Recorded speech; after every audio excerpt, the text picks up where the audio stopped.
Enlightenment, freedom, and peace are inherent qualities, not external goals. These inherent qualities are already present within. The illusion of being bound obscures the recognition of inherent freedom. Recognizing inherent freedom involves dispelling this illusion. The primary obstacle to recognizing inherent freedom is the illusion of being bound. Ashtavakra, born with physical deformities, faced societal prejudice in ancient India. Ashtavakra's story challenges conventional perceptions of beauty and worth. True selfhood transcends physical form, as demonstrated by Ashtavakra's wisdom. Ashtavakra's journey highlights the importance of inner strength over outward appearance. The narrative of Ashtavakra promotes acceptance and challenges societal judgments. Ashtavakra challenged the sages in King Janaka's court. The assertion was that the self transcends physical appearance. The self is also beyond physical limitations. The nature of the self is infinite. This confrontation marks the origin of the Ashtavakra Gita. The Ashtavakra Gita explores the nature of reality and self-realization. Osho deeply revered the Ashtavakra Gita for its directness. The scripture offers immediate liberation, differing from gradual paths. Ashtavakra Gita's approach is uncompromising in its pursuit of liberation. Osho considered the Ashtavakra Gita a scripture of profound significance. The scripture emphasizes immediate liberation over gradual guidance.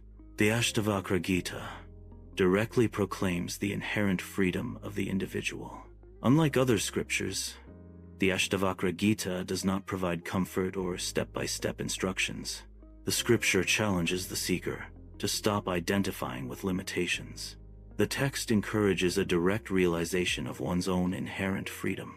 The Ashtavakra Gita emphasizes self-awareness over external guidance. The core message is the immediate and profound understanding of one's true nature beyond perceived constraints. The Gita's central teaching posits that one is not the physical body. The Gita's central teaching posits that one is not the mind. The Gita's central teaching posits that one is not the doer. Instead, the Gita suggests that one is pure awareness. This pure awareness is described as untouched by worldly experiences. This pure awareness is described as infinite. The ego resists the concept of inherent freedom.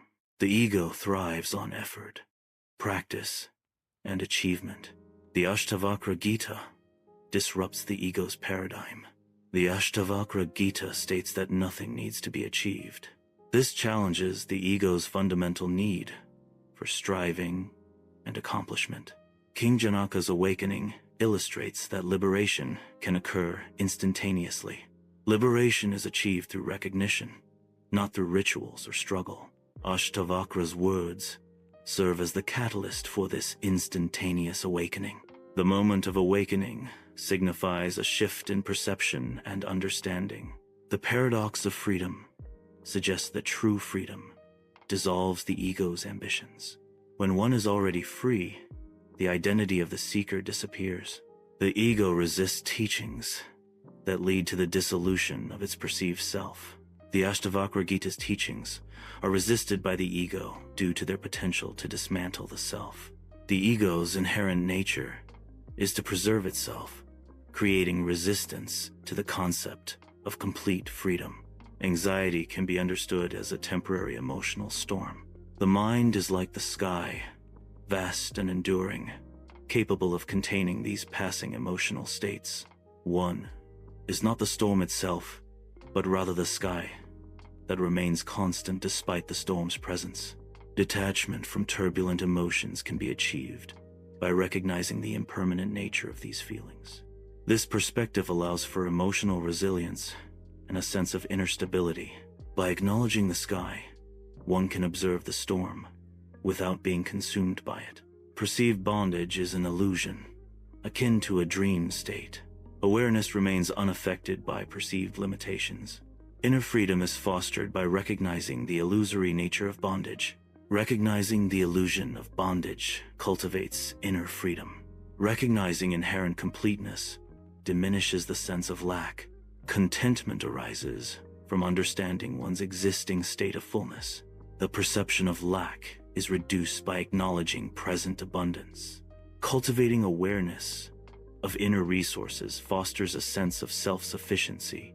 Remembering inherent wholeness promotes satisfaction and reduces craving. Acknowledging existing fulfillment nurtures a state of contentment. The teachings of the Ashtavakra Gita emphasize remembrance, not practice. This remembrance initiates a silent, internal revolution. The internal revolution leads to a transformation of perspective. This transformation of perspective results in a new experience. The Ashtavakra Gita concludes with the message, "You are free. The world is a mirage. Be happy." This encapsulates the essence of the teachings. The Ashtavakra Gita serves as a mirror, reflecting one's true self. Liberation involves dropping all masks and perceived identities. The realization of one's inherent nature is the fire of liberation. One is already what they seek. The journey is recognizing this inherent state. True liberation is the recognition of one's pre-existing, complete self.